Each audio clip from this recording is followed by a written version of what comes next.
During the Second World War, there were many different execution methods used to condemn prisoners.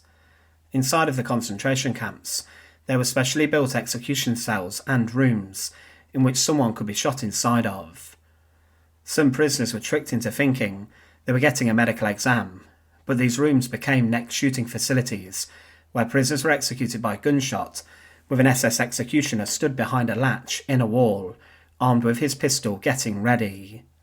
Inside of Treblinka, the extermination facility, there was an area known as the lazarette, and this was made out to look like a hospital, but the prisoners who were led to this part of Treblinka were walked through different rooms until they were taken to a pit where they were then shot. The scale of the slaughter during the Second World War is still at points untold, and the SS had the blood of millions of people on their hands, all across occupied lands. Inside of Chelmno, another extermination facility, there was a similar area of the site which was used for executions, and the prisoners here knew they would be going to their deaths. Welcome to the fortress. To support our channel, please make sure to subscribe. Chelmno extermination camp was the first of the Nazi extermination centres, and it was found relatively close to Lodz in Poland, where a ghetto had been set up. The site which was made here had no other purpose than to mass murder and kill as many people as possible within the walls. It's estimated that at least 152,000 people were slaughtered inside the site, and it became the fifth deadliest site of extermination inside the Third Reich, behind Auschwitz, Treblinka, Belzec and Sobibor. The killing centre was close to a large forest, and a number of other buildings were created for the killing process. The camp to begin with saw a number of gas vans used to slaughter people inside of these mobile killing chambers. Prisoners were driven into the forest then and were gassed en route, and it was claimed that their bodies were thrown out blue, wet with sweat and urine, and the drivers of the vans heard screaming and the knocking of prisoners on the walls of the van. It was a harrowing execution method, and the SS used carbon monoxide to kill. During the earliest weeks of the camp, the victims of Chelmno came from the local area, but the victims were brought from all over Poland for their deaths. They reached what was their final destination, and they were told to disembark in the courtyard of a manor, where a number of SS men were stood wearing white coats. These guards pretended to be ready to provide medical care. There was also a translator on hand to direct the victims where to go. They were then led into a large empty room, and they were ordered to undress, and their clothing was stacked up for disinfection. They were then told to hand over banknotes for safekeeping. The victim, wearing just their underwear, was then taken to the cellar and across the ramp into the back of a gas van, which held up to 70 people if they were in the Opel Blitz model, or up to 150 people inside of the Magirus model. When the gas van was full, the SS guards shut the doors and then started up the engines. The victims were harrowingly heard screaming and screeching as the gas filled up the vans, and within 10 minutes the van was full of corpses and was then taken into the forest, where the victims were thrown into mass graves and were buried. Then the whole gassing process began all over again. Inside of Chelmno, there was a large 2-storey brick building country house which became known as the palace or the castle. This was a centre for the exterminations, and it was a place which was adapted for the slaughter. The rooms were specifically made to look like reception offices, and it was within the palace or the Chelmno Castle that the people were forced to undress and hand over their valuables. The Germans around this manor house and the grounds built a high wooden fence, meaning there was no way of escape. A lot of killing also took place around the palace, as this was the specific part where the victims were transferred to the gas vans, and then the exhaust fumes were turned on. The suffering within this building must have been harrowing.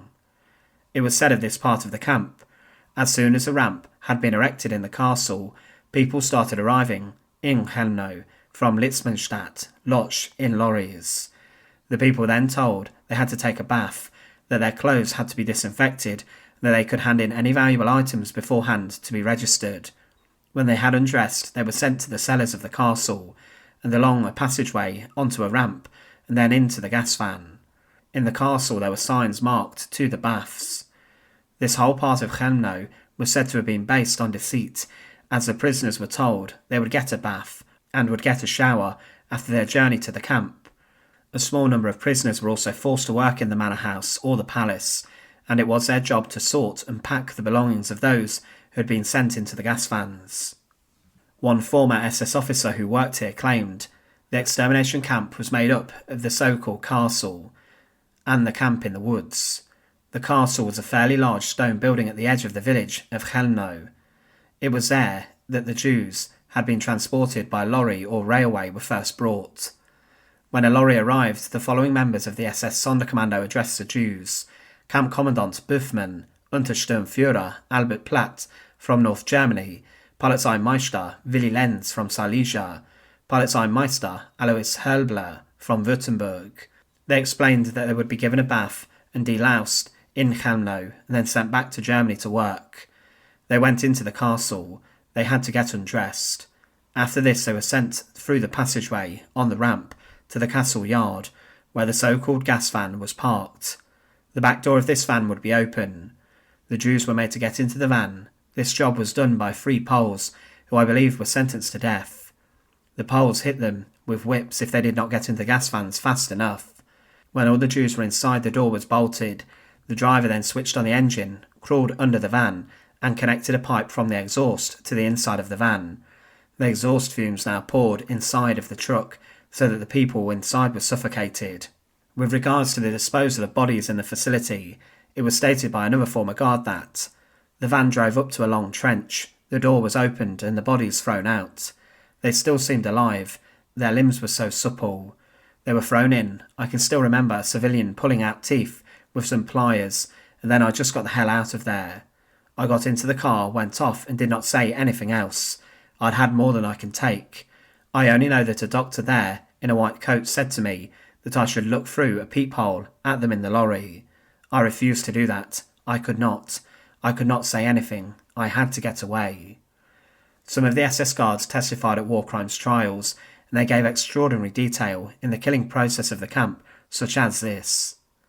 Each day, every gas van would do between 6 and 9 trips a day, and they would then return to the manor house for their next victims once those before had been killed and buried. But tragically, there were different changes made for the slaughter and extermination across different occupied lands, and the Germans closed the Chelmno centre in March 1943 as they deemed other camps of being able to murder and deal with the bodies quicker. Other sites such as Treblinka were able to kill more people quicker, and this was also the case at Auschwitz. Then, to try and cover up the crimes, the Germans ordered the exhumation of remains to be burned in open pits. They then gathered the ashes and dumped them in a river. Also, the SS ordered the demolition of the palace or the castle to further hide the building, where roughly up to 200,000 people were killed. Chelmno extermination camp was a facility where only a total of 7 people managed to escape and survive. It was a place which had no other purpose but to exterminate and execute as many people inside of the Nazi race laws as possible. It was a terrible place, and during the war thousands of people went here believing they would get some form of care or medical treatment. But in the basement of the palace, they were forced into the gas vans, where they were then minutes later slaughtered. Thanks for watching. To support our channel, please make sure to subscribe, and once again, thank you so much for watching.